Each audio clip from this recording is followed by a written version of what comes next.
Thank you pastor.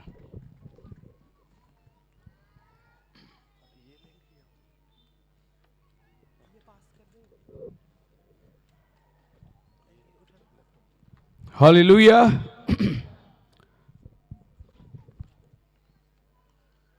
आइए Bible पढ़ते हैं।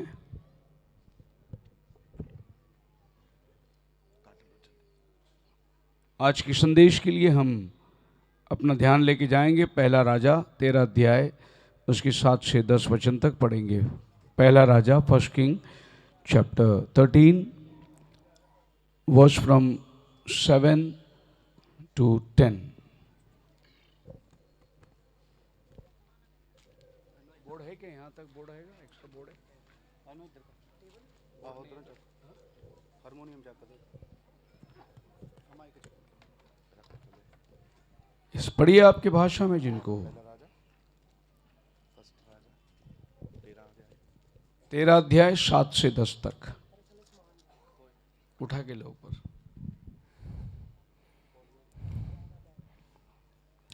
ਤਾਂ ਪਾਤਸ਼ਾਹ ਉਸ ਪਰਮੇਸ਼ਰ ਦੇ ਬੰਦੇ ਨੂੰ ਬੋਲਿਆ ਕਿ ਮੇਰੇ ਨਾਲ ਮਹਿਲ ਨੂੰ ਚੱਲ ਅਤੇ ਅਨੁਪਾਨ ਕਰ ਅਤੇ ਮੈਂ ਤੈਨੂੰ ਦਾਨ ਦਿਆਂਗਾ। ਪਰ ਉਸ ਪਰਮੇਸ਼ਰ ਦੇ ਬੰਦੇ ਨੇ ਪਾਤਸ਼ਾਹ ਨੂੰ ਆਖਿਆ, ਜੇ ਤੂੰ ਮੈਨੂੰ ਆਪਣਾ ਅੱਧਾ ਮਹਿਲ ਵੀ ਦੇ ਦੇਵੇਂ ਤਾਂ ਵੀ ਮੈਂ ਤੇਰੇ ਨਾਲ ਨਹੀਂ ਜਾਵਾਂਗਾ, ਨਾ ਇੱਥੇ ਰੋਟੀ ਖਾਵਾਂਗਾ ਅਤੇ ਨਾ ਹੀ ਪਾਣੀ ਪੀਵਾਂਗਾ, ਕਿਉਂ ਜੋ ਯਹੋਵਾ ਦੇ ਬਚਨ ਅਨੁਸਾਰ ਮੈਨੂੰ ਹੁਕਮ ਦਿੱਤਾ ਗਿਆ ਹੈ ਕਿ ਨਾ ਰੋਟੀ ਖਾਵੀਂ ਨਾ ਪਾਣੀ ਪੀਵੀਂ, ਨਾ ਇਸੇ ਰਾਹ ਮੁੜੀ ਜਿਸ ਵਿੱਚੋਂ ਦੀ ਤੂੰ ਆਇਆ ਹੈ। ਸੋ ਉਹ ਦੂਜੇ ਰਾਹ ਥਾਣੀ ਮੁੜ ਗਿਆ, ਉਸ ਰਾਹੋਂ ਨਹੀਂ जिस स्थानी वो बैतल नु आया सी। प्रभु इस पढ़े गए वचन को आशीष दे। हम प्रार्थना करेंगे। स्वर्गीय पिता, आज इस सुबह अच्छा समय दिया प्रभु, तेरा वचन बांटने के लिए हमें लेके यहाँ जमायत छोटे बड़े सभी को तेरे हाथों में समर्पित करता हूँ। बोलने वाले हमने प्रभु, आप स्वयं से बातें करे, हमें छुपा ले प्रभु, और तू प्रकट हो जा। जो आज सुबह संदेश तेरी ओर से होने दे प्रभु, मनुष्य की विचारधारा को छिपा ले, पवित्र आत्मा का प्रेरणा आज हम सब पर उतर आए। हम अपनी कलीसियाओं को याद करते हैं, बॉम्बे पूना दोनों कलीसिया, आज प्रभु तू उनको संभाल, जबकि वहाँ जो भी सेवा करने वाले बंदे तो आशीर्वादित कर। और आज हमें सेवा देने का मौका इस पंजाब में दिया, धन्यवाद करते हैं। आज ये आखिरी सभा सतकोहा में आए हुए सभी भाई बहनों को तो आशीष कर। पिछले 2-3 सभाओं को तूने बहुत आशीष दी, और ये आखिरी सभा तेरे हाथों में हम समर्पित करते हैं। पढ़े गए वचन को आशीष कर। दुआ प्रभु यीशु के नाम में मांगते, सुन और कबूल कर, आमीन। हम बैठ सकते हैं।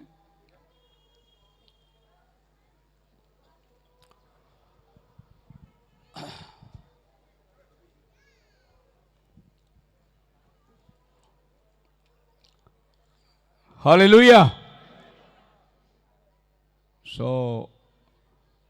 कल रात की सभा के बाद हम काफ़ी परेशानी से द्वारा देखे, बहुत ठंड भी थी, जगह भी बदलनी पड़ी, और जो भी प्रबंधक लोग हैं बहुत परिश्रम उन्होंने किया, फिर भी शाम की सभा को प्रभु आशीषित की। मैं उम्मीद करता हूँ कितने लोग आशीष पाए कल शाम को।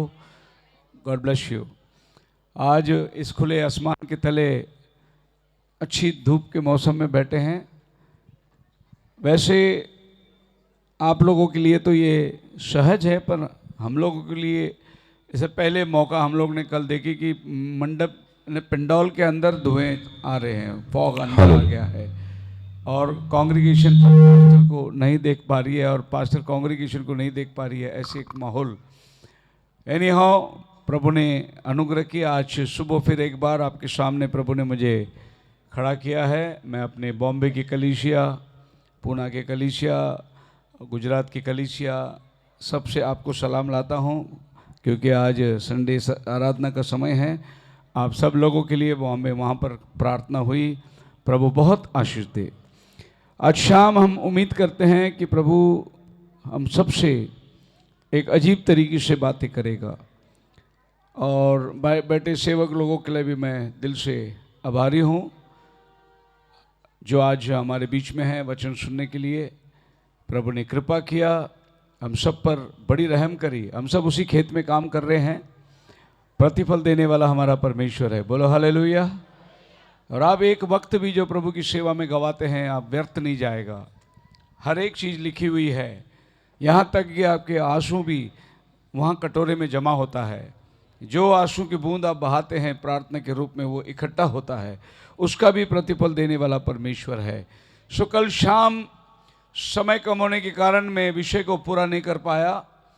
प्रोफेटिक मिनिस्ट्री, भविष्यद्वक्ताओं की सेवकाई के ऊपर हम पिछले 2 दिन बात करें, और आज की सुबह मैं जो भी कल शाम बचा था वो आपको फिर से आपके सामने रखना चाहता हूँ कि ये भविष्यद्वक्ता की सेवकाई को पूरी कर सकूँ मैं। सो टाइटल वही लेंगे, प्रोफेटिक मिनिस्ट्री पार्ट 3, तीसरा भाग, भविष्यद्वक्ता की सेवा या भविष्यद्वक्ताओं की सेवा। तो बाइबल में हमने पहली रात दूसरी रात भविष्यद्वक्ताओं को देखा कि भविष्यद्वक्ता एक बहुत बड़ी सेवा है प्रभु के प्रति। जब भविष्यद्वक्ता आता था तो राजा कांपते थे। जब भविष्यद्वक्ता कुछ कहता तो राजा झुक जाते थे उसके सामने। खुदावन ने राजा को खड़ा किया इजराइल को चलाने के लिए, लेकिन जब खुदावन बात करना चाहा तो वह भविष्यद्वक्ताओं के द्वारा ही बात करता था। वो राजाओं के साथ बात नहीं करता। अपनी संपर्क के लिए खुदावन ने एक मध्यस्थ खड़ा किया था, वो था भविष्यद्वक्ता।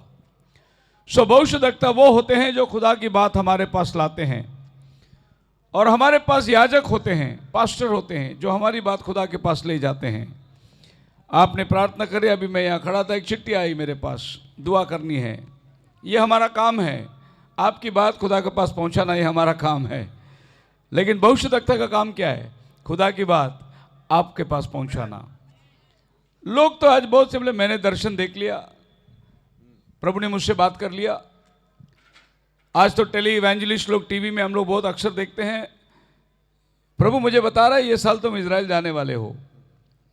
अब इसको प्रभु बता रहा है ये इजराइल जाने वाला है। वो बहुत खुश हो गया बंदा, उनको ऐसा लग रहा है कि बस सेवक के पैर में गिर जाऊं इजराइल जाने की बात कर रहा है। मैं देख रहा हूं तुमको कि प्रभु अभी अभी मेरे आते वक्त मुझे ये बताया। प्रभु अपने भविष्यद्वक्ताओं को बताए बगैर कुछ नहीं बताता। और अभी ये तो फैशन हो गया है, बस अभी ट्रेन में आते आते प्रभु ने मुझसे बात किया। प्रभु केवल अपने वचनों से बात करता है। पर अभी क्या है, आप टीवी में पढ़ोगे तो बड़ा अजीब सा, एक बहुत बड़ा साधु है साउथ में, और लंबी दाढ़ी रखी है, लंबे बाल हैं, भगवा कपड़ा पहनता है। साधु है तो भगवा कपड़ा पहनता है। हमारे क्रिश्चियन लोग वाइट पहनते हैं, लेकिन कई क्रिश्चियन लोगों में अभी कई साधु आ गए, वो अभी भगवा पहनने लगे।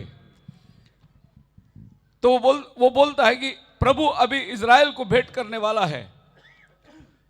सो उन्होंने क्या किया, मद्रास के अनेक चर्चों के अंदर से पैसे इकट्ठे किए, और प्रभु ने उसे बताया कि इजराइल में अभी एक बंगला बनाना है, एक घर बना के रखना है, क्योंकि वो जो 2 प्रॉफिट आने वाले हैं प्रकाशित वाक्य 11वां अध्याय में, उनको रहने के लिए जगह चाहिए।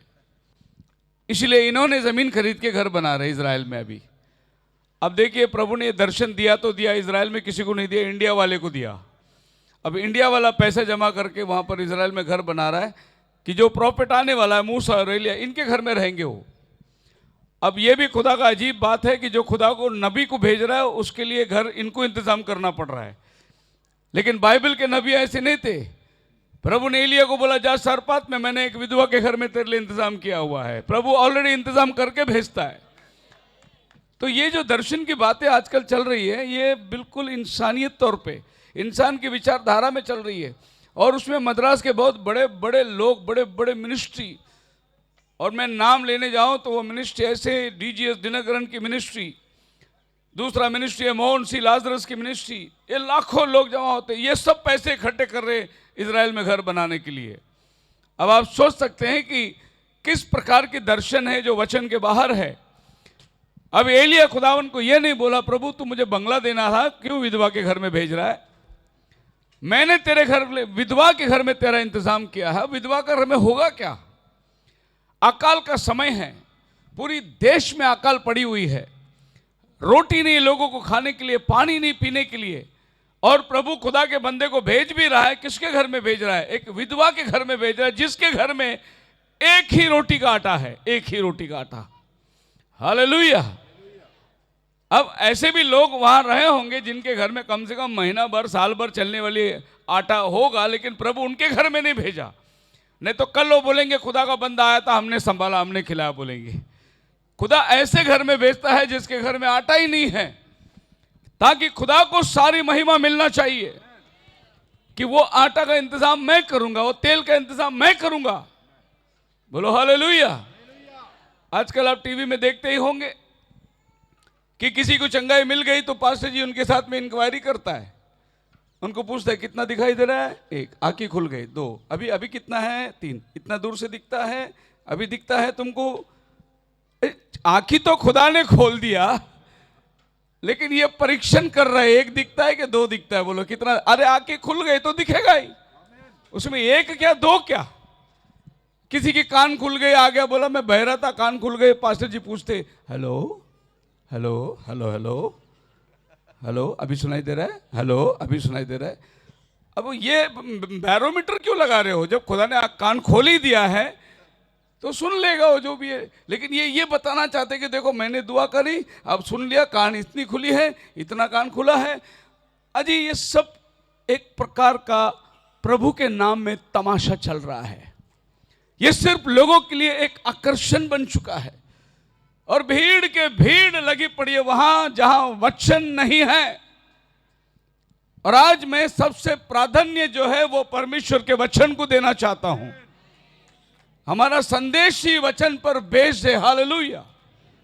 विचारधाराएं हमारे हो सकती है, वचन को सपोर्ट करने के लिए हम ले सकते हैं, लेकिन हमारा संदेश विचारधारा पे नहीं होगा, हमारा संदेश परमेश्वर के वचन के आधार होना चाहिए। बोलो हालेलुया। तो एक जगह जो हमने आज पढ़ा वो जगह ऐसा है, पहला राजा 13वां अध्याय, और यहां पर जेरोबाम नाम का एक राजा के जीवन की बातें हैं। और यहां पर एक खुदा का बंदे का नाम नहीं है, लेकिन कितना लिखा है, मैन ऑफ गॉड। अब अगर आप 17 अध्याय में जाएंगे तो एलिया का आगमन होता है, और एलिया जो है बहुत महान व्यक्ति, एलिया की सेवकाई जो है वो बहुत बड़ी सेवकाई है। कोई भी नबियों में एलिया की तरह सेवकाई नहीं, क्योंकि 5 बार एलिया ये धरती में आता है, 5 बार उसकी आत्मा ये धरती में उतर के आती है। पहला राजा, उसमें पहली बार 17वां अध्याय के अंदर एलिया नीचे जमीन पर था, उसकी सेवकाई खत्म होते होते उसने एलीशा के ऊपर अपना अंगोछा डाल दिया।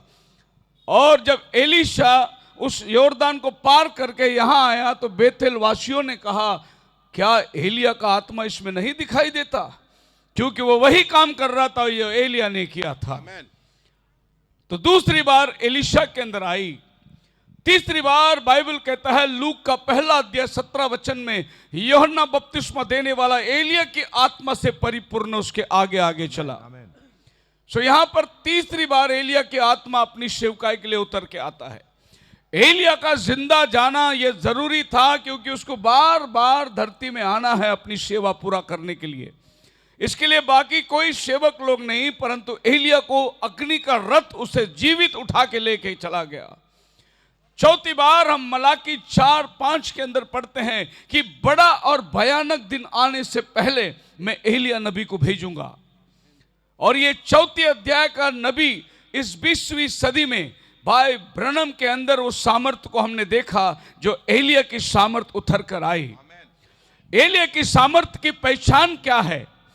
एलिया की सामर्थ की पहचान, वो एक चैलेंजिंग स्पिरिट लेके आता है। चैलेंजिंग स्पिरिट का मतलब यह है, बाल देवता वालों को बुलाया गया, बोला तुम भी वेदी बनाओ, मैं भी वेदी बनाता हूं, तुम भी बलिदान चढ़ाओ, मैं भी बलिदान चढ़ाता हूं। जो खुदा अग्नि से जवाब देगा वो सच्चा खुदा होगा। इसको बोलते हैं एलिया की आत्मा। एलिया की आत्मा कभी भी कॉम्प्रोमाइज नहीं करेगा। एलिया की आत्मा चैलेंज के लिए खड़ा रहेगा। बोलो हालेलुया। और भाई ब्रनम जब बॉम्बे में थे 1954 में, 17 धर्म गुरु लोग बैठे हुए थे वहां पर, उसने उनके सामने कहा कि ये अंधा आदमी जो खड़ा है, तुम में से अगर कोई देवी देवता इसको आके दे सकता है तो मैं उसको मानूंगा, नहीं तो मेरे पास एक खुदा है जो इसको आके दे सकता, मैं नहीं देता। और उसने प्रार्थना करी, उस अंधे की आंखें खुल गई। बोलो हालेलुया, आमीन।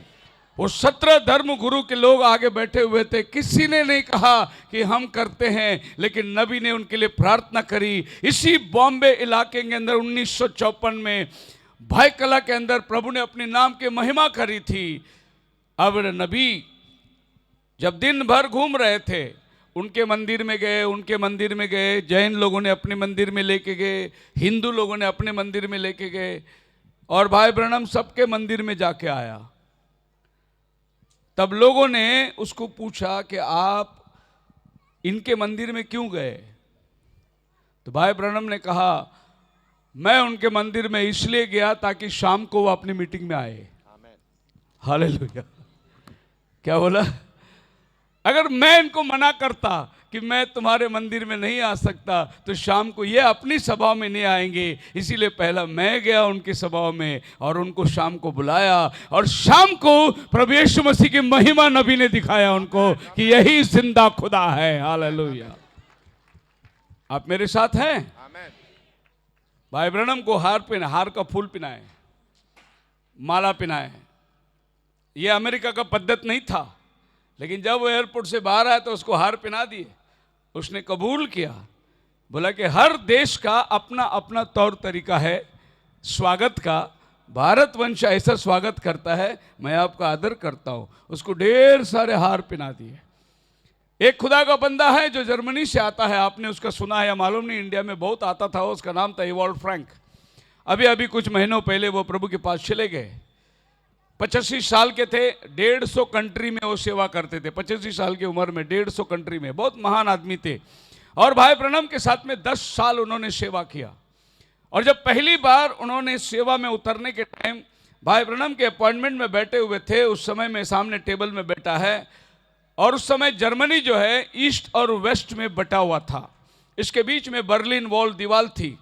तो भाई ने उसको कहा, भाई प्रॉफिट ने उसको कहा, तुम्हारी सेवा ईस्ट में नहीं वेस्ट में जाना है तुमको। उसने कहा कैसे हो सकता, बीच में तो बर्लिन दीवार है। नबी ने कहा बर्लिन दीवार गिरेगा, तुम्हारी सेवा उधर जाएगा। हालेलुया। और बर्लिन दीवार गिर गया, उसकी सेवा यहाँ से वहाँ गई। और वो इस बात की गवाही पूरी दुनिया में देता है कि एक सच्चा नबी के साथ मेरी भेंट हुई थी, जिसने मेरे जीवन की सेवकाई को प्रकट किया। बोलो हालेलुया।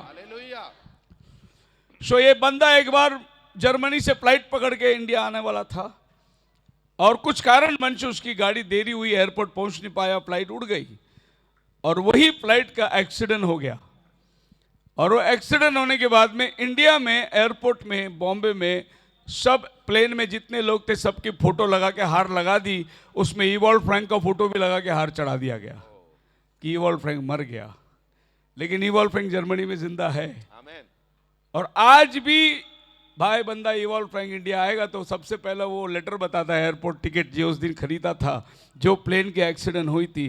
प्रभु अपने बंदे को उस प्लेन में नहीं भेजा, उसकी गाड़ी को लेट करा दी, और वो प्लेन आगे चल के एक्सीडेंट हो गया। वो गवाही आज भी उसके साथ है। ऐसे बहुत सारे गवाहों को जो नबी के संदेश से संबंधित है, हमारे पास सबूत है कि एलिया की आत्मा चौथी बार भाई ब्रनम के अंदर उतर कर आई थी।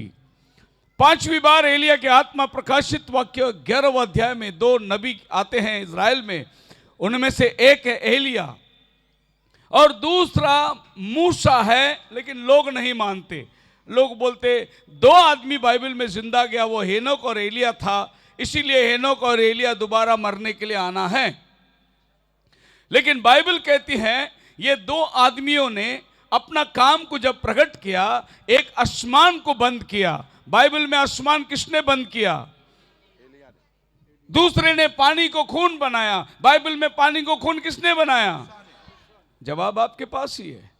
इसमें लड़ाई करने की कोई जरूरत नहीं, क्योंकि बाइबल नामों से नहीं कामों से पहचाना जाता है। प्रभु यीशु मसीह ने कहा जाओ मेरा काम क्या है बताओ उनको। अब क्यों नहीं हानोक आना चाहिए? क्योंकि हानोक की कोई सेवा है नहीं। मूसा की सेवा है, क्योंकि पौल कहता है जो पर्दा उन्होंने मांग लिया था मूसा के चेहरे पर, वो पर्दा आज के दिन तक यहूदियों पर पड़ा हुआ है। आज से 2000 साल पहले पौलुस कहता है यहूदियों की आंखों में जो पर्दा पड़ा है, जिन्होंने मसीह को नहीं पहचाना, वो मूसा ने डाला हुआ पर्दा है। वो पर्दा निकालने के लिए मूसा को ही आना पड़ेगा, वरना ये यहूदी लोग जाके वो यरूशलेम के दीवार में सर पटकते रह जाएंगे। प्रभु कभी मंदिर देता, कभी मंदिर देता, आज भी वो सर पटक रहे हैं। उनकी आंखें खुली नहीं, खोलने के लिए मूसा को ही आना है। तो 5वीं बार एलिया की आत्मा ये धरती पे आती है।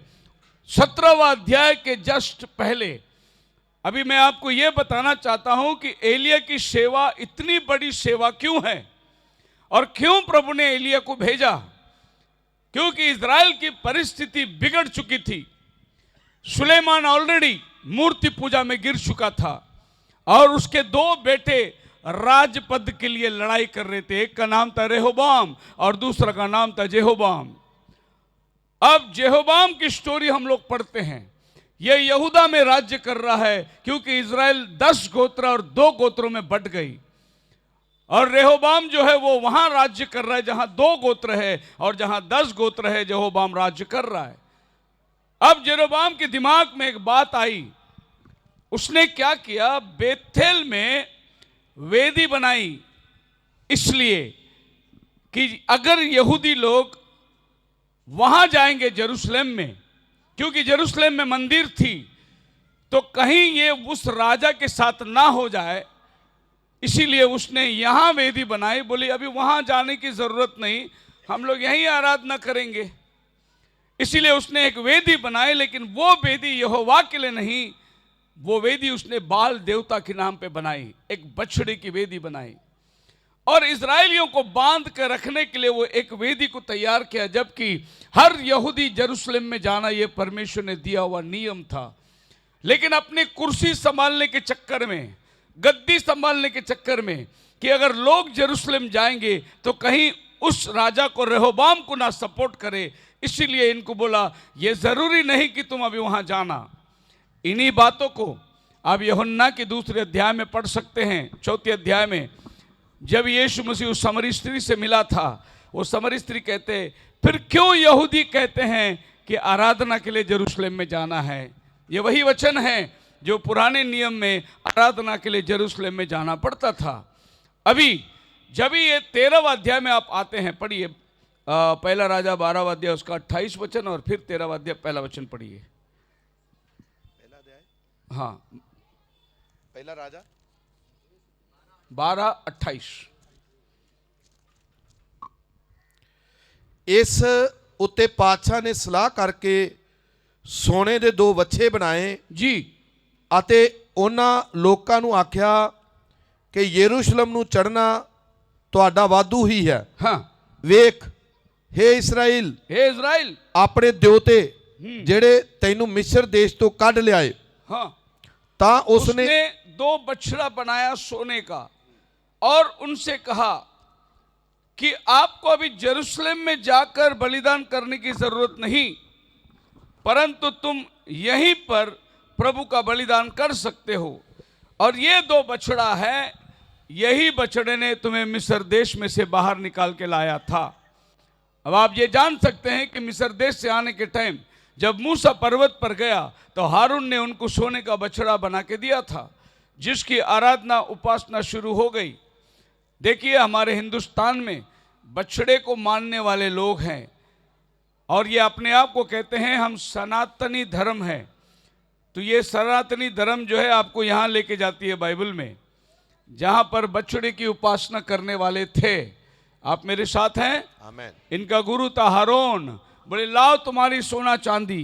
और आगे चलकर जेरोबाम ने भी 2 बछड़ा बनाया सोना का और बोला कि यही है जो तुम्हें मिस्र देश में से लेकर आया, क्योंकि वो डरता था कहीं ये लोग अगर जाएंगे जेरूशलेम तो रेहोबाम इनको पकड़ लेगा। और ये दोनों सुलेमान के बेटे थे। अब एक ही बाप के 2 बेटे 2 गद्दी को बंटवारे में कर दिए। अभी आगे आप देखेंगे तो रेहोबाम क्या करता है। 13वां अध्याय में आप पहले वचन में आ जाइए। ਵੇਖੋ ਪਰਮੇਸ਼ਰ ਦਾ ਇੱਕ ਬੰਦਾ ਯਹੋਵਾ ਦੇ ਬਚਨ ਅਨੁਸਾਰ ਯਹੂਦਾ ਤੋਂ ਬੈਤਲ ਵਿੱਚ ਆਇਆ ਅਤੇ ਯਰੂਬਾਮ ਧੂਪ ਤਖਾਉਣ ਲਈ जगवेदी दे कोल खलोता सी। एक खुदा का बंदा आया। जब बाइबल बोलती है खुदा का बंदा, मतलब नबी आया। खुदा का बंदा नबी का दूसरा नाम है।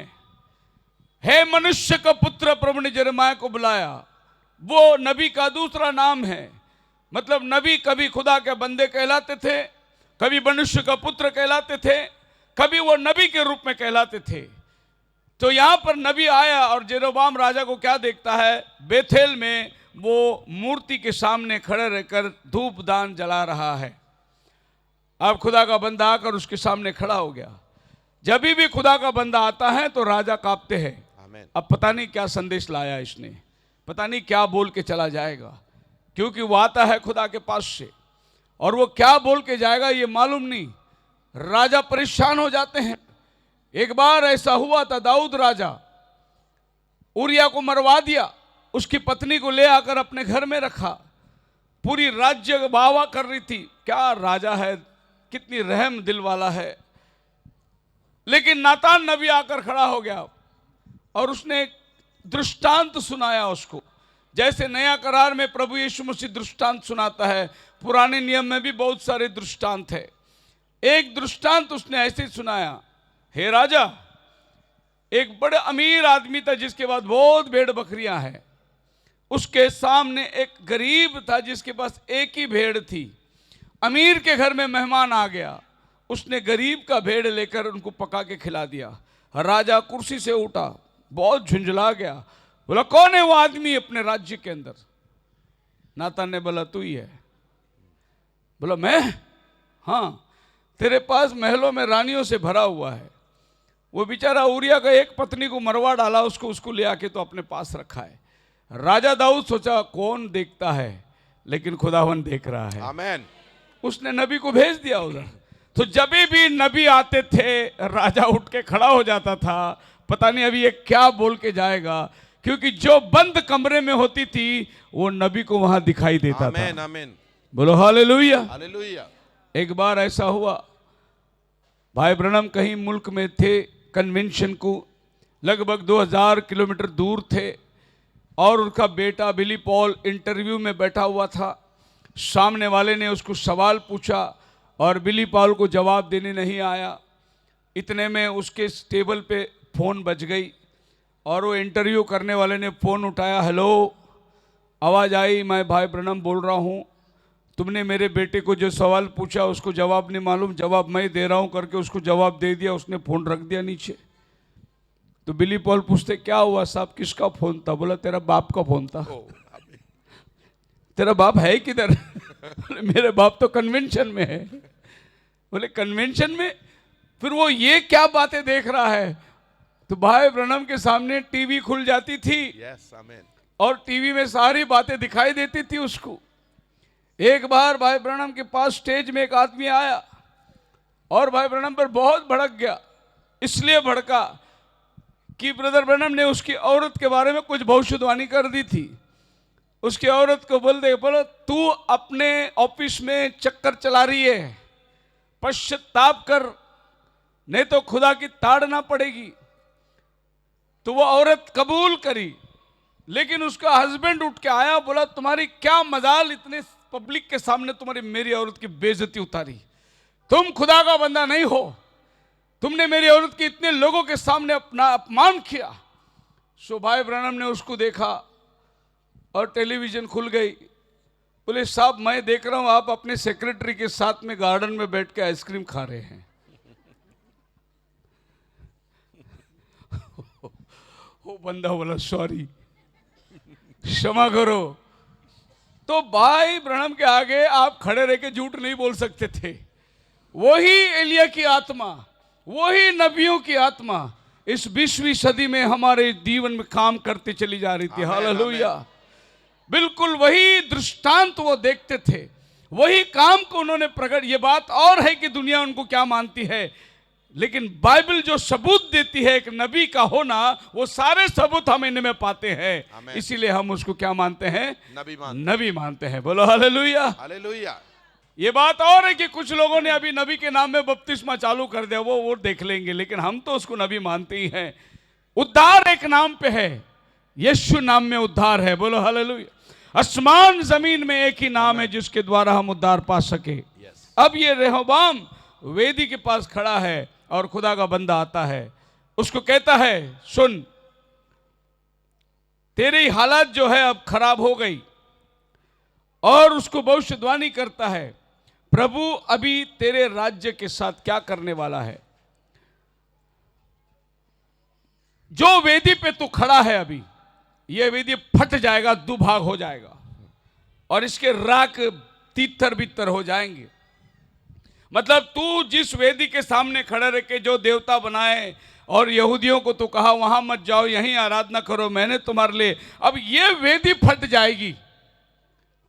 आप सोचिए, अगर वेदी फट गई, दो टुकड़े हो गए, तो राजा के देवता क्या हो गया? राजा को बड़ा गुस्सा आया, बोला अरे आके कहां हमला कर रहा है तू? मैंने लोगों को बांध के रखने के लिए बनाया और तू इसी को तोड़ रहा है। और उसने कहा कि राजा, इसके लिए मैं तुम्हें एक चिन्ह देता हूं, मैं तुम्हें एक चिन्ह देता हूं। राजा ने हाथ बढ़ाया उस नबी को पकड़ने के लिए, उसका हाथ सूख गया, उसका हाथ वापस नहीं आया, ऐसे ही रह गया। बोलो हालेलुया। खुदा के बंदे के ऊपर हाथ बढ़ा रहा है, बाइबल कहता है उसका हाथ सूख गया और वह विनती कर रहा है, अरे मेरे हाथ को वापस ले आने के लिए मदद कर, क्षमा कर मुझे। तो उसके दोनों हाथ से जो पकड़ने के लिए गया, उसके हाथ सीधे के सीधे, उसके हाथ के सारे ब्लड सर्कुलेशन खत्म, सूखी लकड़ी के मापित उसके हाथ खड़े हो गए। तुरंत राजा क्षमा मांगता है, चिन्ह मैं तुझे देता हूं, ये जो वेदी पे तू खड़ा है ये फट कर दो भाग हो जाएगा। हर एक खुदा का बंदा जब आता है वो एक चिन्ह देता है आपको।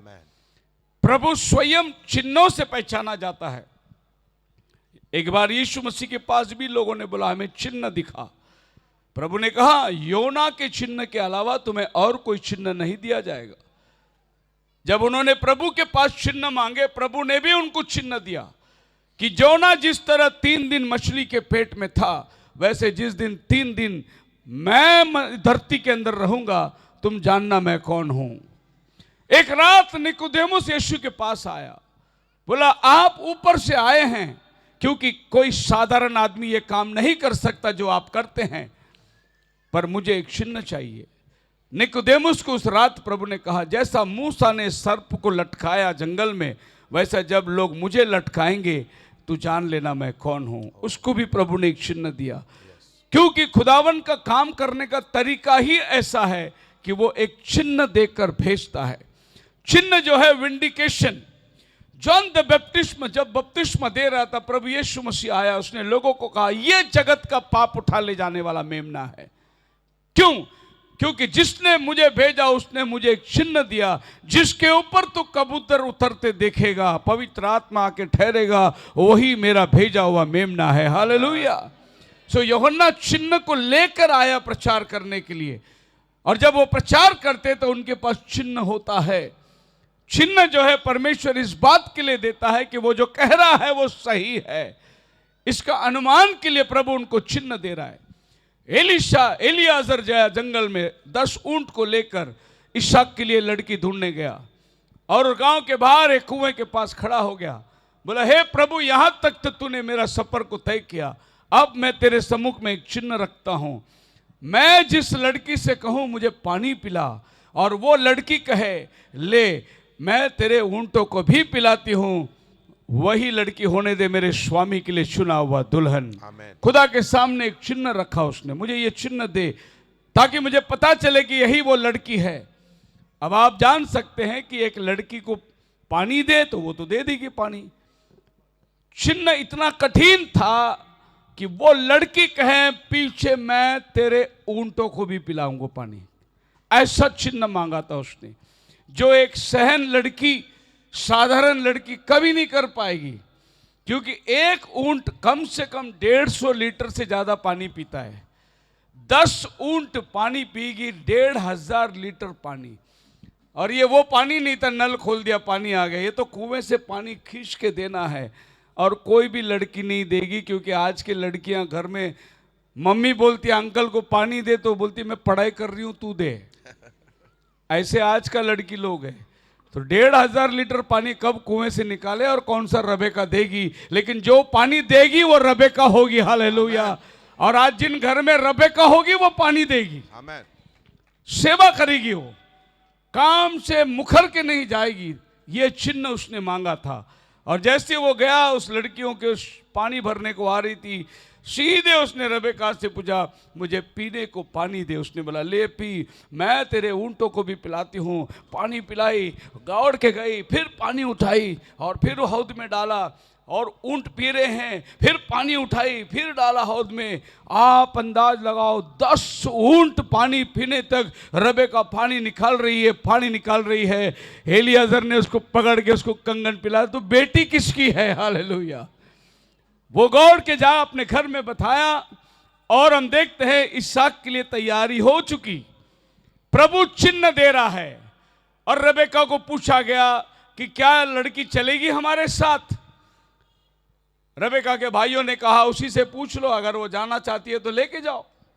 तो उन्होंने रबेका को पूछा, तू जाना चाहती है या अजनबी के साथ? रबेका बोली, मैं तैयार हूं। Hallelujah, hallelujah. अभी तक लड़के का फोटो नहीं देखा, गोरा है, काला है, लंबा है, चौड़ा है, कैसा है, लेकिन वो तैयार हो गई जाने को। क्यों तैयार हुई पता है? अभी तो सिलेक्शन, कम से कम एजेंट लोग 25-30 फोटो बताने के बाद एक पसंद आता है, फिर उसका घराना वगैरह पूरा कुंड निकालते हैं। रबेका बोली, मैं जाने को तैयार हूं। तूने लड़के को देखा नहीं, तूने उनका घर नहीं देखा, तू जाना नहीं, तू ये अजनबी के साथ जाने को तैयार है? हाँ, क्योंकि जो चिन्ह प्रभु ने दिखाया है। Hallelujah, hallelujah. मैं चिन्ह पर भरोसा करता हूं, यह आदमी के ऊपर नहीं।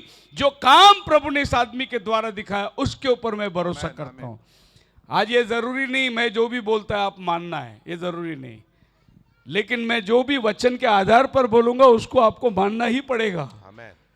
आप मत बोलिए पास्टर शेखर बोला करके मैं विश्वास करता हूं। नहीं, वचन बोलता है करके मैं विश्वास करता हूं। सो मैं आपको उसी उद्देश्य में लेके जा रहा हूं। इसके हाथ सूख गई, प्रभु एक चिन्ह दिया, और बाइबल कहती है, पढ़िए इसाया 7 अध्याय उसका 14 वचन। इशाया 7 अध्याय का 14 वचन। इस ਲਈ प्रभु आप ਤੁਹਾਨੂੰ एक निशान देवेगा। जी, वेखो एक कुंवारी गर्भवती होवेगी। प्रभु आप ही आपको एक क्या देगा? निशान। निशान, निशान, एक चिन्ह देगा प्रभु आपको। एक कुंवारी गर्भवती होगी, उसका नाम इम्मानुएल रखा जाएगा। अब ये कुंवारी गर्भवती होगी, ये एक चिन्ह है। औरत तो गर्भवती हो सकती है, उसकी शादी हुई तो वो गर्भवती होगी, लेकिन कुंवारी कभी गर्भवती नहीं हो सकती। तो खुदा के पास से जो चिन्ह आता है वो हमेशा मनुष्य के हित के उस पार होगा। जिसको मनुष्य समझ नहीं सकता वो खुदा का चिन्ह होगा। हालेलुया। तो उसने कहा एक कुंवारी गर्भवती होगी। अभी इसको अगर आपने हमारे बाइबल के अलावा जो अभी का इजी इंग्लिश पढ़ोगे तो इसकी इतनी मीनिंग सत्यानाश हो गया।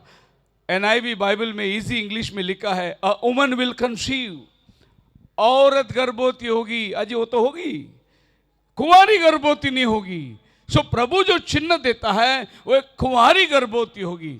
जब कुंवारी गर्भवती हुई और बालक का जन्म हुआ, उस समय में कुछ चरवा लोग मैदान में भेड़ चरा रहे थे। फरिश्ते ने आके कहा, आज तुम्हारे लिए दाऊद के नगर में एक उद्धार करता जन्मा है। बोलो हालेलुया। इसके ऊपर भी क्रिश्चियन साइंस ने नई पढ़ाई निकाली। यीशु मसीह 30 उम्र के बाद जब बपतिस्मा लिया वो खुदा बन गया। 30 उम्र तक वो इंसान था। ऐसा एक नया संस्था निकला है, क्रिश्चियन साइंस। मैं कहूंगा क्रिश्चियन साइंस को सेंस ही नहीं है, क्योंकि बाइबल कहता है जिस दिन वो पैदा हुआ उसी दिन वो उद्धार करता करके पैदा हुआ। वो 30 साल के बाद खुदा नहीं बना। आज तुम्हारे लिए दाऊद के नगर में एक उद्धार करता जन्मा है। बोलो हालेलुया, हालेलुया। अभी ये मागी लोग जाएंगे, अब पता नहीं शहर में कितने बच्चे जन्म लिए हैं, लेकिन इनको एक चिन्ह दिया। तुम एक बच्चे को कपड़े में लिपटा हुआ चरनी में पाओगे। किधर पाओगे? ये तुम्हारे लिए चिन्ह होगा। अजीब, महलों में, घरों में बहुत सारे बच्चे स्वेटर में लिपटे हुए रहेंगे, लेकिन तुम्हें एक चिन्ह जो मैं दे रहा हूं वो चरनी में लिपटा हुआ रहेगा। और आपकी भाषा में नहीं है, लेकिन आप इंग्लिश भाषा में पढ़ोगे तो लिखा है स्वेडलिंग क्लॉथ। वो किससे लपटा होगा? उसको इंग्लिश में लिखा है स्वेडलिंग क्लॉथ। लूक की किताब उसका 2 अध्याय, आपके भाषा में है क्या पता नहीं, पढ़िए 12 वचन, लूक 2:12। लूक 2:12।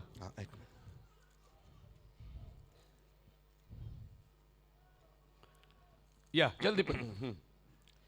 ਅਤੇ ਤੁਹਾਡੇ हाँ ਲਈ ਇਹ ਪਤਾ ਹੈ ਕਿ ਤੁਸੀਂ ਇੱਕ ਬਾਲਕ ਨੂੰ कपड़े ਵਿੱਚ लपेटिया। ओके, कपड़े में लिपटा हुआ पाओगे। कपड़े तो साधारण बात है, लेकिन इंग्लिश में कपड़ा को क्लॉथ बोलते हैं, लेकिन इंग्लिश बाइबल में क्लॉथ नहीं है, इंग्लिश बाइबल में स्वेडलिंग क्लॉथ। स्वेडलिंग क्या होता है?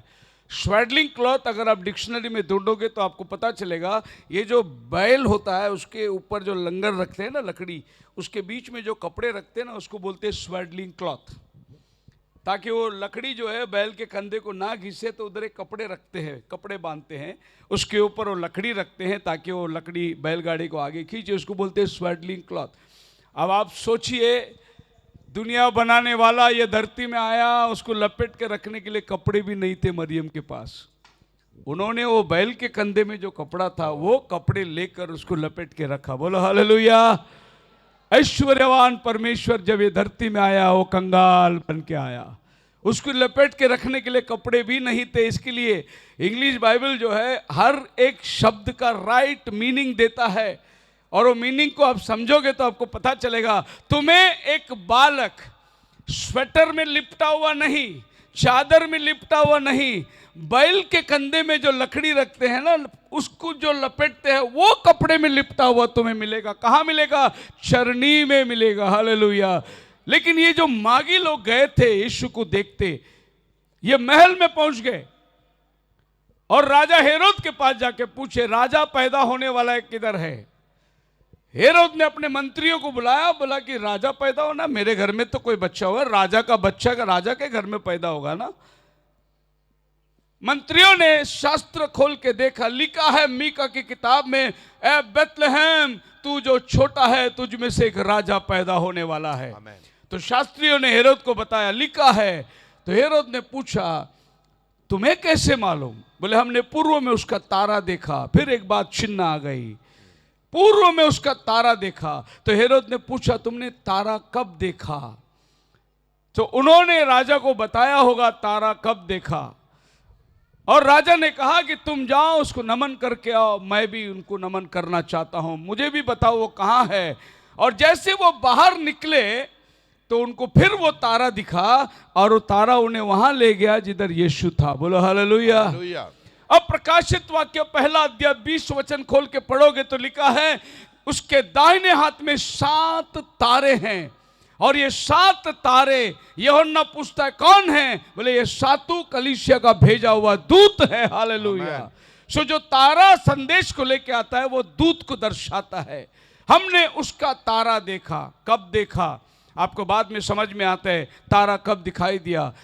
जब वो वापस नहीं आए तो राजा ने कहा कि ऐसा करो, वो राजा पैदा हुआ कहीं तो होगा, 2 साल के नीचे सारे बच्चों को कत्ल करो। कितने साल के नीचे? 2 साल के। क्यों? क्योंकि 2 साल पहले उन्होंने तारा देखा, वो बालक पैदा हुआ होगा, तो अभी वो बच्चा कितने साल का होना चाहिए? 2 साल का। इसीलिए 2 साल तक के सारे बच्चों को कत्ल करो। तो वहां टाइम दिया है। अभी आप नबी की संदेश पढ़ोगे तो नबी बताता है वो तारा का भेद जानने वाले आज से 2000 साल पहले हिंदुस्तान में लोग रहते थे। यहां थे वो राशि जानने वाले। दिखाते हो नहीं? याद राशि पढ़ते हो कि नहीं पेपर में? ये राशि देखने वाले हिंदुस्तान में। और वो मागी लोग जो यहाँ से गए, वो लोग धीरे धीरे चलते चलते जेरूशलेम पहुंचने के लिए उनको कितना साल लगा? 2 साल लगा। बस अभी अगले महीने क्रिसमस आ रहा है। अब सब चर्चों में आपको एक ऐसा गाय का गोठा बनाया हुआ मिलेगा, उसमें छोटी मरियम बालक को रख के बैठी हुई, और कुछ चरवा लोग गडेरी लकड़ी लेके खड़े, कुछ भेड़ बकरियां दिखेंगे, और उसके बीच में आपको 3 मागी लोग भी दिखेगा जो भेंट लेके आए थे। ये तस्वीर और ये चर्च में जो भी बनाया जा रहा है सरासर झूठ है ये, क्योंकि जब मागी लोग यीशु को मिलने आए थे, बाइबल बोलता है यीशु मसीह 2 वर्ष का बालक था। आमीन। हाँ, वो चरवा लोग जब मिलने गए थे तब वो बच्चा छोटा बालक था, पैदा जन्मा हुआ, लेकिन जब मागी लोग मिलने गए थे यीशु खेलता हुआ 2 साल का बच्चा था। फिर आज जो चर्चों में तस्वीर है, आपके घर में तस्वीर है, ये तस्वीर आपको झूठ कहानी बता रही है। आप मेरे साथ हैं? हमारे बॉम्बे में बड़े बड़े चर्चों में बहुत, इधर क्या बोलते हैं, अंदर पताका होगा, लाइटिंग होगा, पेंटिंग होगा, अंदर केक होगा, सब होगा। पादरी साहब बाद में बोलेंगे, जाते जाते वो चर्च के कोने में गेट के पास में यीशु को रखा हुआ है, देख के जाना। तो यीशु किधर है? कंपाउंड के बाहर। चर्च के अंदर क्या है? स्टार है, केक है, कारपेट है, झूमर है, पताका लगा हुआ है, डेकोरेशन बना हुआ है। जिसका जन्म था वो बाहर है, वो जन्मदिन के चक्कर में अंदर सेंटा क्लॉज बैठा हुआ है, क्रिसमस फादर बैठा हुआ है। ये घर घर रात को डिंडोरा पीट के यीशु पैदा हुआ है। भाई एक रात अगर अभी मिले, इस महीने में कभी आपको क्रिसमस फादर मिले तो रुकाओ, उसको पूछो भाई आप बाइबल में किधर है, पूछो उसको। आप उसको पूछो आप बाइबल में किधर है? ये सफेद दाढ़ी वाला आने वाला ये क्रिसमस क्राइस्ट का फादर यीशु मसीह ने बोला मैं अपने पिता के पास से आया हूं, तो ये सफेद दाढ़ी वाला कैसा यीशु का फादर बन के घूम रहा है? इसका और क्रिसमस फादर का क्या संबंध है? आप मेरे साथ हो? आमीन। सो एक चिन्ह प्रभु आपको देगा, चिन्ह याद रखना। अब उसने अपने हाथ के लिए दुआ मांगी। पढ़िए 1 राजा 13वां अध्याय 4 वचन के अंदर, वेदी फट गई, उसके हाथ के लिए उसने दुआ मांगी, प्रभु ने उसकी प्रार्थना सुनी और उसका हाथ ज्यों का त्यों हो गया। अरे हमारा प्रभु दयालु है, हालेलुया। प्रभु तुरंत क्षमा किया, एक नबी की बात मान ली। नबी ने बोला प्रभु इसको वापस से मन फिराने का मौका मिल जाएगा। ये सुखी हुई हाथ वापस जान आ गई। उसने नबी को धन्यवाद किया। अभी नबी वहां से निकल रहा है, ये सोच के कि वेदी फट गई, राजा का हाथ की चंगाई मिल गई, इसका मतलब अभी राजा रेहोबाम जान गया होगा और सुधर जाएगा, वापस ये गलत काम नहीं करेगा, ऐसा सोच के नबी जा रहा है। अब नबी जाते जाते उस गांव के अंदर एक और भविष्यवक्ता मिल गया। अब बाइबल क्या कहती है, पढ़िए 13वां अध्याय का 8 वचन। पर परमेश्वर दे बंदे ने पातशाह नूं आख्या, जे तू मैनू अपना अद्धा महल भी दे देवें जी तां भी मैं तेरे नाल नहीं जावांगा जी, ना इत्थे रोटी खावांगा ना ही पानी पीवांगा। एक बहुत बड़ी बात है यहाँ पर। राजा ने तुरंत खुदा के बंदे को कहा घर पे चल, खाना पीना खा ले, मैं तुझे भेंट देना चाहता हूँ, क्योंकि तूने मेरे को बचा लिया, मेरे हाथ को चंगाई दे दिया, मैं तुझे भेंट देना बदले में कुछ देना चाहता हूँ, मेरे घर में चल। एक राजा बुला रहा है, लेकिन नबी बोलता मैं तेरे घर में नहीं आऊंगा, क्योंकि जिसने मुझे भेजा उसने बोला ना उस घर में जाना, ना वहां खाना खाना, ना पानी पीना, ना ही उस रास्ते से लौटना जिस रास्ते से तू जाएगा, दूसरे रास्ते से चले जाना। उसने इनकार कर दिया। याद रखिए, अगर ये बंदा जाके राजा के घर में खाना पीना खा लिया और राजा ने बहुत बड़ी तोहफा भी दे दी, तो बात क्या बनेगी? नाम नबी का आएगा। नबी आया, हाथ सूखा, नबी ने बोला चंगाई हो गया, खुदा के नाम नहीं आएगी उधर। इसके लिए खुदा ने क्या किया, मैं तेरे घर में नहीं आना, और वहां से वो निकल गया। खुदा का बंदे कभी भी किसी की उपकार नहीं रखते। आप मेरे साथ हैं? आमीन। मैं हमेशा कहता हूं, हर बार ये लोगों को बोलता हूं कि खुदा के बंदे को कभी खरीदने को मत सोचो, वो कभी खरीदा नहीं जा सकता। लोग पूछते पास्टर जी आप आएंगे हमारे यहां प्रचार करने के लिए? मैं बोला जरूर आऊंगा। अभी अभी मुझे फोन आया था उड़ीसा से, पास्टर जी आप हमारे कन्वेंशन लगाना चाहते हैं जनवरी के? मैं बोला हाँ लगाइए, 24 और 25। मैं बोला ओके। आपको टिकट का पैसा कितना देना पड़ेगा? मैं बोला कुछ नहीं देना पड़ेगा, आप खाली मीटिंग की तैयारी करो, मैं आ रहा हूं। हालेलुया। क्योंकि जो मुझे भेजेगा वो मेरे को सब देख के भेजेगा। आमीन। मैं कभी भी मीटिंग में जाकर सामने वाले की अपेक्षा नहीं करता कि ये मुझे कुछ देगा। खुदा के बंदे सब ऐसे ही रहना चाहिए हमेशा। बाकी आपकी सारी जरूरतों को खुदा जानता है, वो कहीं से भी देगा उसका। आप मनुष्य के ऊपर भरोसा मत रखिए। ये खुदा के बंदे ने कहा मैं तेरे घर में नहीं चलूंगा, और वहां से वो मुकर के जा रहा है। बड़ा ऑफर है, कितना अच्छा ऑफर है। देखिए, राजा अपने घर में बुला रहा है। जब राजा के हाथ में चमत्कार हुआ तो राजा कितना खुश होगा। सोने का अंगठी पहनाएगा, सोने का माला पहनाएगा, ना जाने उसको क्या क्या कपड़ा पहनाएगा, वस्त्र पहनाएगा, उसकी बढ़ोतरी देगी, उसको ढेर सारा पैसा देगा, उसका मान सम्मान करेगा। लेकिन खुदा का बंदा बोला मैं तेरे घर नहीं आने वाला, और वो मुड़कर जा रहा है।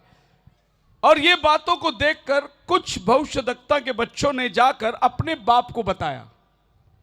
वो भी एक भविष्यद्वक्ता था, और वो बेथेल के अंदर एक जगह पढ़िए आगे हम लोग 11।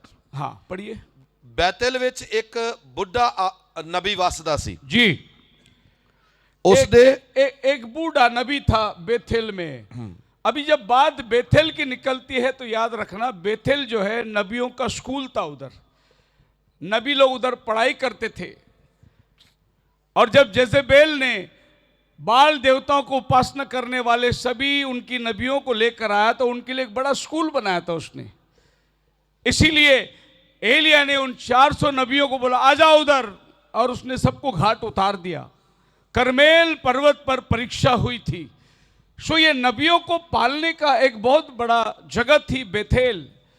और उसी बेथेल में एक बूढ़ा नबी था। बूढ़ा नबी का मतलब है अनुभवी नबी, उम्र में बहुत आगे गया हुआ। अब जो आदमी यहां कुछ नहीं लिया, उस नबी ने उसको जाकर मिला, बोला कि अभी अभी प्रभु का दूत ने मुझसे कहा तू मेरे घर चल, खाना खा, पानी पी, जिस रास्ते से आया उसी रास्ते से जा। अभी अभी मेरे घर में दूत ने मेरे को संदेश दिया। और इस नबी को वो फुसलाकर अपने घर लेके जा रहा है। अब ध्यान दीजिए, एक बार खुदा ने बोला नहीं जाना तो खुदा अपने वचन को कभी नहीं बदलेगा। लेकिन एक नबी आकर कहता है तो लोगों को मानना पड़ा। भाई नबी बोल रहा है, शायद खुदा ने अभी अभी इसको बोला होगा कि मेरे को जाके घर में खाना खिलाने। लेकिन जब खुदा ने मुझे भेजा था तो बोला वहां खाना भी नहीं खाना, पानी भी नहीं पीना, जिस रास्ते से गया उस रास्ते से लौटना नहीं। और ये नबी जो था, जिसको खाली मैन ऑफ गॉड बोला गया है, और वो नबी जो था वो पुराना नबी करके बोला गया है, ओल्ड मैन। अब ये नबी सोचा होगा कि चलो ये अनुभवी है, शायद खुदा ने कुछ बात अभी उसको बताया होगा, तो ये उसके घर में जा रहा है खाना खाने के लिए। और उसके घर में जाकर खाना खाया, पानी पिया। अभी क्या हुआ, वो नबी ने उसको क्या बोला, क्योंकि तूने खुदा के वचन को तोड़ दिया, तेरा कब्र जो है इनके साथ में होने वाला है। उसको मौत को डिक्लेयर कर दिया। कमाल का नबी है। पहले अपने घर में बुलाया, खाना खिलाया, पानी पिलाया, उसके बाद में बोलता तूने खुदा का वचन तोड़ दिया, अभी तुम मरता है जाते जाते। कैसी भविष्यवाणी है ये। अरे आप ही ने बोला खुदा ने बताया करके, आप ही ने बोला खुदा ने बुलाया करके, आप ही ने बताया अभी अभी एक दूत आपको संदेश दिया, इसीलिए तो मैं आपके घर आया। बोला तूने खुदा का वचन को तोड़ दिया। बोलो हालेलुया, हालेलुया। देखिए, एक बार खुदावन कहता है वो कह दिया। वो मनुष्य नहीं कि अपने विचारधारा को बदल सके, या इससे एक बात कहे या उससे एक बात कहे। आज हमारी इस पृथ्वी के ऊपर 45,000 संस्थाएं हैं। हर एक संस्थाओं का दावा है कि खुदावन ने उनको खड़ा किया, शिक्षण दिया, जो भी है। लेकिन हर संस्थाओं का शिक्षण भिन्न भिन्न। वो एक खुदा कैसे अपने कलीसिया को भिन्न भिन्न शिक्षा दिया। वो खुदावन तो एक ही बात देने वाला परमेश्वर है, मैं अपनी कलीसिया को बांधूंगा, अधोलोक की फाटक उस पर प्रबल ना होगी। उसने जो बांधा वो एक ही कलीसिया है। लेकिन आज कलीसिया के अंदर अंतर है। कलीसियाओं के शिक्षणों के ऊपर अंतर है, कलीसिया का उद्धार के प्रति मानने वाली बातों पर अंतर है। कोई कलीसिया कहती है बपतिस्मा नहीं चाहिए, कोई कैसा कलीसिया कहते हैं कि बपतिस्मा ऐसे करना है। साल्वेशन का अलग अलग रास्ते आज कलीसिया के पास प्राप्त हुई है। कैसे प्राप्त हुई? क्या ये तरीका नहीं कि ये खुदा के बंदे ने कहा अभी अभी मेरे घर में एक दूत ने आकर बोला तुझे घर में लेके आके खाना खिलाना, अभी अभी एक दूत आके मुझे बोला। क्या ये हो सकता है कि जिन लोगों ने इन संस्थाओं के स्थापनकर्ताओं को कोई दूत ने मिलकर बोला कि तुम कलीसिया ऐसे चालू करो, ऐसे बपतिस्मा दो, ऐसे तुम कलीसिया को चलाओ करके बोल तो नहीं दिया? कहां पर उलझन पड़ी हुई है? अब ये खुदा का बंदा जब राजा को इनकार कर दिया, उससे भेंट नहीं लिया, ये खुदा के बंदे के साथ कैसे जा रहा है वो घर पे? जो बात उसने वहां कही वही उसने यहां भी कहना चाहिए था। कभी कभी भविष्यवाणियां इस तरीके से होती है। एक बार हमारे चर्च में सवेरे की प्रार्थना चल रही थी, अचानक एक लड़की के अंदर दुष्ट आत्मा आ गई, चिल्लाने लगी जोर से, यीशु मसीह के नाम से प्रार्थना करे दुष्ट आत्मा निकलना है। लेकिन क्या बोल रही थी वो पता है? बोल रही थी मैं यीशु हूं, मैं यीशु हूं। और उसके जो बहनोई बाजू में बैठा हुआ था उसने बोला मैं यीशु हूं और मैं ये चर्च को बोलता हूं, पास्टर को आज्ञा देता हूं कि मेरा बहनोई को 10,000 रुपये चाहिए, आप लोग मदद करो। तो मैं गया उस लड़की के पास में, बोला जो यीशु ने तुझे बताया 10,000 देने के लिए, वो यीशु मुझे नहीं बताया। क्योंकि हमारा प्रभु जब बात करता है दोनों तरफ बात करता है, आमीन। एक तरफ बात करके नहीं छोड़ता। इधर पतरस को प्रभु ने दर्शन दिखाया, आसमान से चादर उतर रही है, 3 बार आई, पतरस खाने से इनकार कर दिया। प्रभु ने बोला जिनको मैंने पवित्र किया है उसको तो अशुद्ध मत बोलना। जैसे यहाँ चादर की दर्शन देख रहा है, उधर कोर्नेलियुस भी दर्शन देख रहा है कि पतरस को बुला ले, वो जो कहेगा तू और तेरा घराना उद्धार पाएगा। आमीन। तो हम बाइबल में देखते हैं कि प्रभु हमेशा दो तरफा बात करता है। तो जो अगर आपको प्रभु ने कहा कि मुझे 10,000 रुपए देना है, तो वही प्रभु मुझे भी बताएगा इसको 10,000 रुपए दो, तब 2 गवाही बन जाती है और दोनों गवाही सिद्ध हो जाती है। अब यहां पर एक तरफा काम चल रहा है। इतने में जब पतरस उठा, बोले क्या अजीब दर्शन, अशुद्ध चीज मार के खाने के लिए खुदा कह रहा है, और पतरस की समझ में नहीं आ रही है। इतने में कोई दरवाजा खटखटाया, क्या शिमोन पाहुन है? प्रभु का आत्मा बोलता है उठ उनके साथ जाना। कहां से आए भाई? हमें कोर्नेलियुस ने भेजा। अरे कोर्नेलियुस तो अन्य जाति है। हाँ उसने भेजा, पर मैं अन्य जाति के घर में कैसे जाऊं? इतने में प्रभु बोलते जाओ उनके साथ। हालेलुया, मैंने उनको भेजा है। और जब पतरस कोर्नेलियुस के घर पहुंचा, कोर्नेलियुस उसके पैर पे गिर गया। कोर्नेलियुस परेशान, क्योंकि बाइबल बोलता है प्रेरितों के 10 अध्याय का 1-2 वचन के अंदर कोर्नेलियुस धर्मी था, कोर्नेलियुस दान देता था, कोर्नेलियुस अपने परमेश्वर से डरता था, और कोर्नेलियुस प्रार्थना करता था अपने घराने समेत। 4 बातें कोर्नेलियुस के जीवन में थी।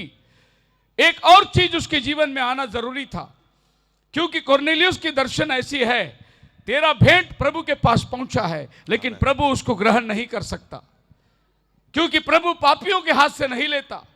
तुझे पाप की क्षमा चाहिए, यही संदेश मिला था उसको। अब पाप की क्षमा के लिए मैं क्या करूं? पतरस को बुला ले, वो जो कुछ कहेगा वो करना, तू और तेरा घराना उद्धार पाएगा। हालेलुया। पढ़िए प्रेरितों का 11वां अध्याय 14 वचन। संदेश क्या आया कोर्नेलियुस को? पतरस को बुला ले। अरे प्रभु, मैं इतना दान देता हूं, मैं प्रार्थना करता हूं, मैं तुझसे डरता हूं, मैं धर्मी हूं। प्रभु बोला इसके अलावा एक और चीज चाहिए तुझे। हालेलुया। और वो कौन बताएगा? पतरस बताएगा। मिला आपको वचन जी 11-14 10-11 नहीं, प्रेरित 11-14 हाँ 11-14 आप लोग हैं मेरे साथ? अजिहियां गल्लां सुनावेगा। देखो आपका हाथ देखो। हालेलुया, हालेलुया, एक जोर का नारा हालेलुया। जागरूक है सब लोग। 11-14 हाँ। ਉਹ ਤੈਨੂੰ ਅਜਿਹੀਆਂ ਗੱਲਾਂ ਸੁਣਾਵੇਗਾ ਜਿਨ੍ਹਾਂ ਤੋਂ ਤੂੰ ਅਤੇ ਤੇਰਾ ਸਾਰਾ घर बच जाएगा। वो ऐसी बात तुझे सुनाएगा जिससे तू और तेरा घराना उद्धार पाएगा। आमीन। अभी आप प्रेरितों के 10 अध्याय का 2 वचन पढ़ के देखो, क्या इसको उद्धार नहीं मिला था? ਉਹ ਧਰਮੀ ਲੋਕ ਅਤੇ ਆਪਣੇ ਸਾਰੇ ਟੱਬਰ ਸਣੇ ਪਰਮੇਸ਼ਰ ਦਾ ਭਉ ਕਰਨ ਵਾਲਾ ਸੀ हाँ ਅਤੇ ਲੋਕਾਂ ਨੂੰ ਬਹੁਤ ਦਾਨ ਦਿੰਦਾ हाँ, ਅਤੇ ਨਿਤ ਪਰਮੇਸ਼ਰ ਅੱਗੇ ਬੇਨਤੀ ਕਰਦਾ ਸੀ। फिर भी उद्धार नहीं मिला इसको। देखो, धर्मी का जीवन बिताना का मतलब उद्धार नहीं। आज बहुत लोग धर्मी जीवन बिताते, झूठ नहीं बोलते, चोरी नहीं करते, सच्चाई से चलते हैं, खुदा से डरते हैं। इसका मतलब यह नहीं तुम्हें उद्धार मिला है। यह भी आदमी धर्मी था। लोग बहुत दान देते हैं, सोचते कि दान देना उद्धार नहीं। दान और उद्धार का कोई संबंध नहीं है। लोग घड़ा भर के पानी पिलाते हैं, भूखों को खाना खिलाते हैं, सोचते पाप की क्षमा मिल जाएगी। नहीं, उद्धार का और दान का कोई संबंध नहीं। ये बहुत प्रार्थना करता था। ये मत सोचो कि लोग घंटे घंटे प्रार्थना करने वाले को उद्धार मिल गया है, कुरनेलियुस को नहीं मिला था। ये खुदा से डरता था। ये मत सोचो कि खुदा का डर ही उद्धार दे सकता है। नहीं, पत्रस आएगा, वो तुझे जो बताएगा। पत्रस आया उनके घर में। अभी इसी में आप 10वां अध्याय 33 वचन पढ़िए, 33। पत्रस ने क्या कहा देखिए। ਉਪਰੰਤ ਮੈਂ ਉਸੇ ਵੇਲੇ ਮਨੁੱਖ ਤੇਰੇ ਕੋਲ ਘੱਲੇ ਅਤੇ ਤੈਂ ਚੰਗਾ ਕੀਤਾ ਜੋ ਇੱਥੇ ਆਇਆ। ਸੋ ਹੁਣ ਅਸੀਂ ਸਭੇ ਪਰਮੇਸ਼ਰ ਦੇ ਅੱਗੇ ਹਾਂ। ਹਾਜ਼ਰ ਹਾਂ ਭਈ ਜੋ ਕੁਝ ਪ੍ਰਭੂ ਨੇ ਤੈਨੂੰ ਹੁਕਮ ਕੀਤਾ ਹੈ ਸੋ ਸੁਣੀਏ। अपनी सारी दर्शन का विवरण बता दिया और कहा कि हमने संदेशा भेजा, आप आ गए, अभी आप यहाँ मौजूद है, प्रभु उपस्थिति में है, आप जो कुछ बोलोगे हम करने को तैयार है। आमीन, हालेलुया। हालेलुया, पतरस ने बोला बपतिस्मा ले यीशु के नाम से। आमीन। पूरा घराना 48 वचन में क्या लिखा है, 10:48 ਅਤੇ ਉਸਨੇ ਹੁਕਮ ਕੀਤਾ ਉਹਨਾਂ ਨੂੰ ਯਿਸੂ ਮਸੀਹ ਦੇ ਨਾਮ ਉੱਤੇ ਬਪਤਿਸਮਾ ਦਿੱਤਾ ਜਾਵੇ। अब बताइए कुरनेलियुस के जीवन में क्या कमी थी? बपतिस्मे की क्या कमी थी? बपतिस्मे की कमी। वो धर्मी तो था। Yes. वो प्रार्थना करता था, Yes. खुदा से डरता था, Yes. बहुत दान देता था, Yes. फिर भी उद्धार नहीं था। Yes. ऐसे आज क्रिश्चियन लोग हैं। उद्धार के लिए पत्रस आया उसके घर पे, Amen. अभी उसको उद्धार मिल गया। हालेलुया। Amen. प्रभु रास्ता बनाता है उद्धार के लिए। आपको परेशान होने की जरूरत नहीं। अगर आप चुने हुए हैं, आपका नाम जीवन की किताब में है, रास्ता खुदा बनाता है। आमीन।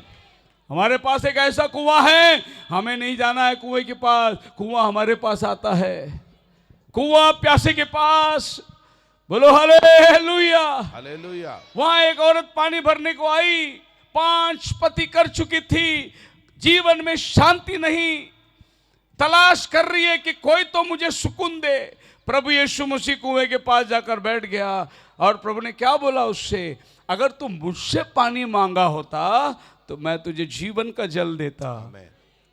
वो औरत तुरंत भाग के गई, कुएं में देखी पानी गहरा है, इनके पास रस्सी नहीं है, ये कहां से पानी देगा। मतलब वहां 2 कुआं बैठा हुआ था, एक शरीर का प्यास बुझाने वाला और एक आत्मा का प्यास बुझाने वाला। ये औरत जिंदगी भर इसमें से पानी पी, लेकिन अब वो जीवन का कुआं उसके पास आया है, अब वो उसमें से पीना चाहती। बोले दे दे मुझे वो पानी कि मैं दोबारा प्यासा ना हो। प्रभु ने बोला तेरा पति को लेकर आ। मेरा कोई पति नहीं। सच कहा तूने, 5 तो हो चुके हैं, 6वें ने भी तुझे छोड़ दिया है, अब 7वें की तलाश है। और 7वां उसके जीवन में कौन बन गया? प्रभु यीशु मसीह 7वां पति उसके जीवन में आ गया। हालेलुया। 6 घड़े में पानी भरो और उसको भर गए। प्रभु ने दुआ करी, वो दाखरस में बदल गया।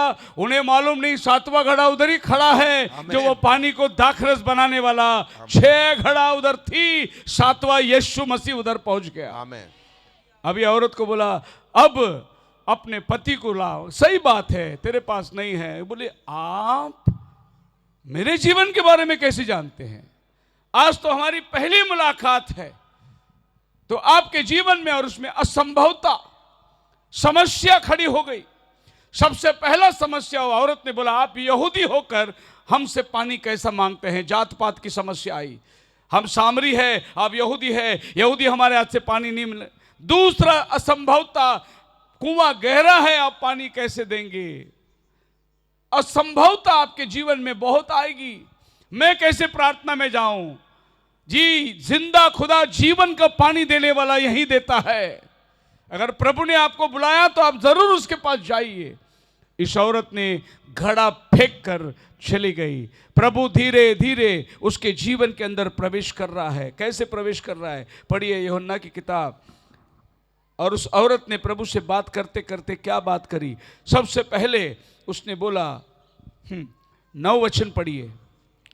ਤਾਂ ਉਸ ਸਾਮਰੀ ਟੀਵੀ ਨੇ ਉਹਨੂੰ ਆਖਿਆ, ਭਲਾ ਤੂੰ ਯਹੂਦੀ ਹੋ ਕਿ ਮੇਰੇ ਕੋਲੋਂ पहला उसने प्रभु को बोला तो यहूदी है। जब प्रभु ने उसको आगे की बात बताई तो 11वें वचन में वो कहती है, ਟੀਵੀ ਨੇ ਉਸ ਨੂੰ ਆਖਿਆ, महाराज। महाराज। अभी यहूदी से महाराज बन गया हो। क्या बन गया? महाराज बन गया। जैसे उसकी प्रकाशन खुलती है वो यहूदी से महाराज बन गया। अभी प्रभु से और बात कर रहा है और 19 वचन में आ जाइए। अभी क्या बन गया वो? ਟੀਵੀ ਨੇ ਉਸ ਨੂੰ ਕਿਹਾ, प्रभु जी ਮੈਨੂੰ ਸੁਝਦਾ ਹੈ ਜੋ ਤੁਸੀਂ। पहला यहूदी बोला, बाद में महाराज बोला, अभी प्रभु जी बोल रही है उसको। क्या हो रहा है? प्रभु उसके करीब जा रहा है और उसका प्रकाशन खुलता जा रहा है, खुलता जा रहा है, खुलता जा रहा है। पहले बोली आप यहूदी है, फिर बोले आप महाराज है, उसके बाद में वो क्या बोली पता है? आगे पढ़िए 25 वचन में। ਟੀਵੀ ਨੇ ਉਸ ਨੂੰ ਆਖਿਆ, ਮੈਂ ਜਾਣਦੀ ਹਾਂ ਜੋ ਮਸੀਹ ਆਉਂਦਾ ਹੈ, ਜਿਹਨੂੰ ਕ੍ਰਿਸਟਸ ਕਰਕੇ ਸੱਦੀਦਾ ਹੈ। हाँ हाँ ਜਾਂ ਉਹ ਆਊਗਾ ਤਾਂ ਸਾਨੂੰ ਸਭ ਕੁਝ ਦੱਸੂ। हाँ। ਯीशु ਨੇ ਉਹਨੂੰ ਆਖਿਆ, यीशु ने कहा, ਮੈਂ ਜੋ ਤੇਰੇ ਨਾਲ ਬੋਲਦਾ ਹਾਂ वही ਸੋ ਉਹੀ ਹਾਂ। आमीन। अल्टीमेटली वो औरत को मस्जिद तक लाना है। आमीन। लेकिन पहला वो आई, बोली यहूदी है, फिर आप महाराज है, फिर आप प्रभु है, आखिर में बोली आप तो मसीहा है। आमीन। यही तो चाहिए था हमें। बोलो हालेलुया। हालेलुया। अभी भी खुदा को लोग टटोल रहे हैं, लेकिन अगर आप प्रकाशन लोगे तो खुदा आपको धीरे धीरे उसके पास लेकर आएगा। एक दिन बड़ी प्रश्न फिलिप को पड़ गई। यूहन्ना का 14 अध्याय उसका 8 वचन में बड़ी प्रश्न पड़ गई। बोले प्रभु आप बार बार यही बोलते हैं, पिता ने मुझे भेजा, पिता के पास मैं जा रहा हूँ, पिता मुझसे बड़ा है, पिता के बगैर मैं कुछ नहीं करता। उसने एक सवाल डाल दिया, पिता हमें दिखा, हमारे लिए बहुत है। ਫਿਲਿਪਸ ਨੇ ਉਹਨੂੰ ਆਖਿਆ, ਪ੍ਰਭੂ ਜੀ ਪਿਤਾ ਦਾ ਸਾਨੂੰ ਦਰਸ਼ਨ ਕਰਾ ਤਾਂ ਸਾਨੂੰ ਤ੍ਰਿਪਤ ਆਊ। ਯੀਸ਼ੂ ਨੇ ਉਹਨੂੰ ਆਖਿਆ, ਫਿਲਿਪਸ ਇੰਨੇ ਚਿਰ ਤੋਂ ਮੈਂ ਤੁਹਾਡੇ ਨਾਲ ਹਾਂ। प्रभु ने बोला नहीं तेरे को मैं दिखाऊंगा पिता, जब मैं बादलों पर आऊंगा तुझे सिंहासन पे दिखाऊंगा। नहीं, कुछ नहीं बोला। प्रभु फिलिप इतना दिन में तेरे साथ था, तेरे साथ उठा बैठा, तेरे साथ चला फिरा, तूने इतना चिन्ह चमत्कार देखा, अभी भी तू पूछता पिता हमें दिखा। जिसने मुझे देखा उसने, उस दिन उनका सवाल खत्म हो गया कि हमें बाप को दिखा। लेकिन पूरी सेवकाई के अंदर बाप बाप बाप बाप, एक बार उसने बोला बाप को हमें दिखा। यीशु को पहचानना ही खुदा को पहचानना है। आमीन। अब जो यीशु को नहीं, यीशु तक नहीं पहुंचे आप देखेंगे यहां पर हम लोग फिर आ जाएंगे राजा के अंदर। एक बार ऐसा हुआ, दूसरा राजा 5वां अध्याय उसका 16 वचन के अंदर, जब एलीशा नामान की कोड़ी को कहा योरदान में जाकर धो के साफ होके चले जा, वो जाकर योरदान में साफ हुआ, पर उसने बहुत भेंट लेके आई थी। वो भेंट लेके वापस वो एलीशा के पास आया कि मैं तुझे गिफ्ट देना चाहता हूं। मैंने बहुत इलाज किया, मैंने बहुत डॉक्टरों के पास गया, लेकिन मेरे को ये कोड़ से कोई चंगाई नहीं किया। मैंने बहुत भेंट लाया, कबूल करिए। एलीशा ने बोला तेरा भेंट तेरे साथ लेके जा, तू इनमें से एक भी चीज लेने वाला नहीं है। बोलो हालेलुया। हालेलुया। क्या खराबी है लेने में? चंगाई तो हुआ ही है, और तू तो जंगल में गुफा में पड़ा ही है, लेने में क्या हर्ज है? लेकिन एलीशा ने नहीं लिया, उसको वापस भेज दिया। क्योंकि अगर उसने उसको दिया होता एक 10 किलो सोना, एक 5 किलो चांदी और एक 100 रुपया डॉलर दिया होता, तो वो नामान जाता था अपने गांव में और सीरिया के राजा को बोलता था मैंने 10 किलो सोना दिया, 5 किलो चांदी दिया, उसने मेरे को चंगाई दिया। महिमा किसको जाती थी? सो खुदा के बंदे लोग कभी भी महिमा अपने लिए नहीं लेते, नाम खुदा का आना चाहिए। जा, वो खुदा ने तुझे चंगाई दे दिया, बोलो हालेलुया। लेकिन उसका नौकर जो था गेहाजी, असिस्टेंट पास्टर जो था, बड़ा डेंजर था। वो सोचा कि ये बूढ़े के साथ में मैं कितना दिन सेवा करूं, और इसके साथ में और थोड़ा दिन मैं ऐसे ही रह जाऊंगा, मेरा कुछ भविष्य है या नहीं, मेरा भी फ्यूचर कुछ है कि नहीं। इसके लिए गेहाजी धीरे से निकला, गुरुजी को बोला पास्टर जी यूं आया मैं। वो दौड़ते दौड़ते गया गेहाजी को, स्वामी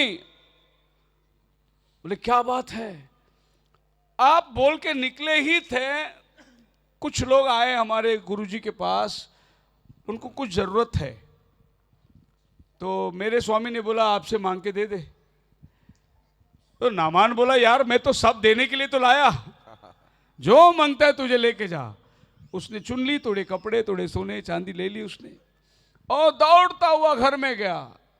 अपने पत्नी को बोला देख पेंशन मिल गया अपने को, अभी भले गुरुजी निकाल दे तो भी अपना गुजारा चलेगा, ये सोना ये चांदी ये कपड़े से संभाल के रखना, अपना परिवार का सेफ्टी हो गया।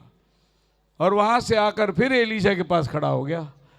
एलिशा पूछा कहाँ गया था? गया जी कहीं नहीं गुरु, मैं तो यहीं पर हूँ, मैं देख रहा हूँ तू नामान के पास जाकर कपड़े सोना चांदी ले आकर तूने अपने घर जमा करके रखा है, क्या ये सोना चांदी लेने का टाइम है? वो टाइम क्या था?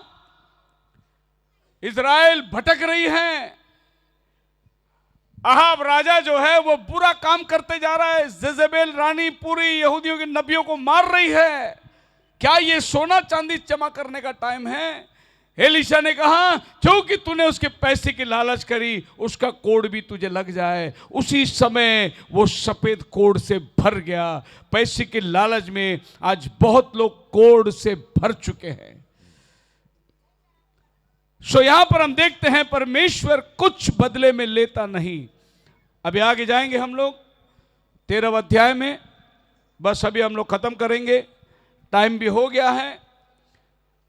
यह खुदा का बंदा ने उसको कहा क्योंकि तूने वचन को तोड़ा, अब रास्ते पे तू मारा जाएगा, अपने पुरखाओं के संग तू जाकर मिलेगा। और वो खुदा का बंदा निकल रहा है उसके घर से। आगे जाने के बाद हम क्या देखते हैं, रास्ते में एक सिंह मिला उसको। 22 वचन के अंदर, ਸਗੋਂ ਤੂੰ ਮੁੜ ਆਇਆ ਅਤੇ ਉਸ ਥਾਂ ਜਿੱਥੇ ਯਹੋਵਾ ਨੇ ਤੈਨੂੰ ਆਖਿਆ ਸੀ ਕਿ ਰੋਟੀ ਨਾ ਖਾਈ ਨਾ ਪਾਣੀ ਪੀਵੀਂ, ਤੈਂ ਰੋਟੀ ਵੀ ਖਾਧੀ ਅਤੇ ਪਾਣੀ ਵੀ ਪੀਤਾ, ਸੋ ਤੇਰੀ ਲੋਥ ਤੇਰੇ ਪਿਓ ਦਾਦਿਆਂ ਦੀ ਕਬਰ ਵਿੱਚ ना जावेगी। उसका कब्र बता दिया उसने, जो कि तूने खाया पिया तू जाकर अपने पहुंचाया जाएगा पुरखों के साथ। 23 वचन में,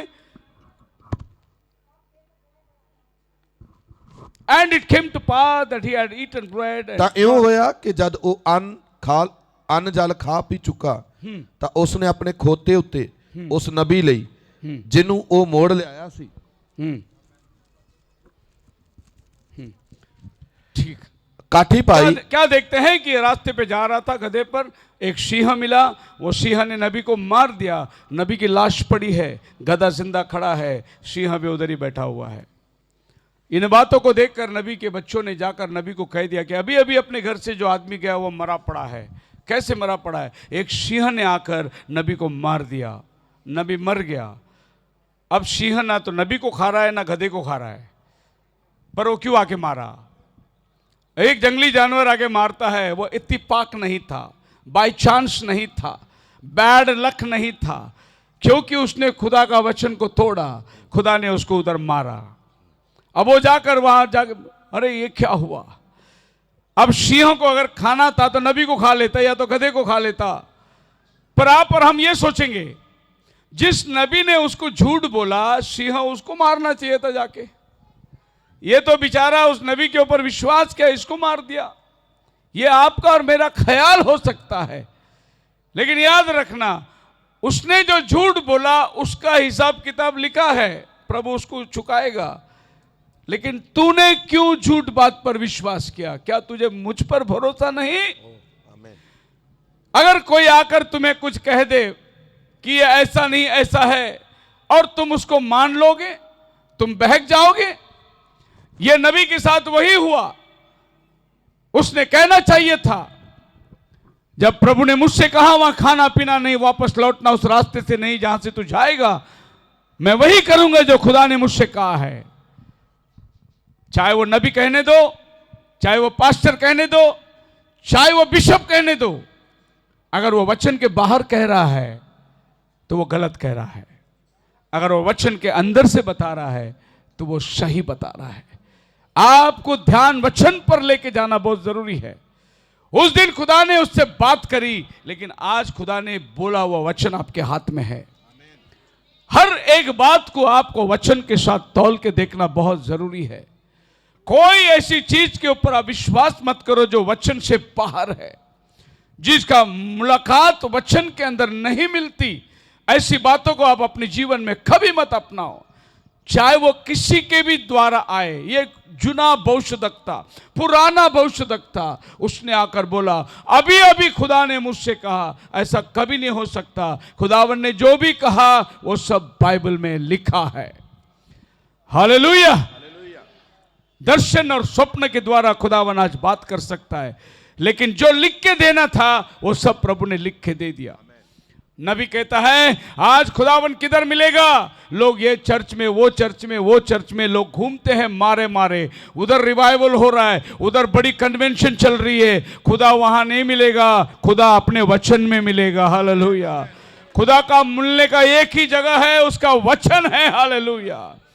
प्रभु ने मूसा को बोला इस तंबू के तीसरे आंगन में रखना, जब भी मैं उतरूंगा अंदर आना, मैं तुझसे बात करूंगा। यानी लोग जब संदूक के वाचा के पास इकट्ठे होते थे, एक ही कारण, खुदा से कुछ सुनना है।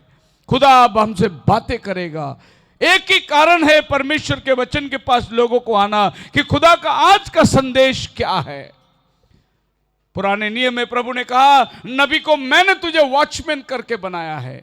वॉचमैन दीवार के ऊपर खड़ा रहता है। जब भी आदमी शहर के अंदर आना जाना करता है, वो वॉचमैन को पूछता है आज हाल ठीक है? वॉचमैन बताएगा आंधी आने वाली है, तूफान आने वाला है, या रात को दुश्मन दिखाई दे रहा है, कोई बाहर नहीं जाना। वॉचमैन सब चीज को बताएगा। और प्रभु बोलता है नबी मैंने तुझे वॉचमैन बनाया है। आने वाली आफत को देखकर तू लोगों को दर्शा सकता है। इस स्टोरी में आपको सुनने में क्या आता है? सारांश क्या है? सारांश ये है वचन को प्राधान्य देना। वचन के अलावा किसी मनुष्य की आधार, किसी मनुष्य की शिक्षण के ऊपर कभी भरोसा मत करना। अगर करते हो तो मार खुदा से पड़ेगी। आप सोचोगे अरे उस आदमी ने मुझे बहका दिया, खुदा वो नहीं सुनेगा। नहीं, बड़े आदमी ने मुझे बताया, प्रभु वो नहीं सुनेगा।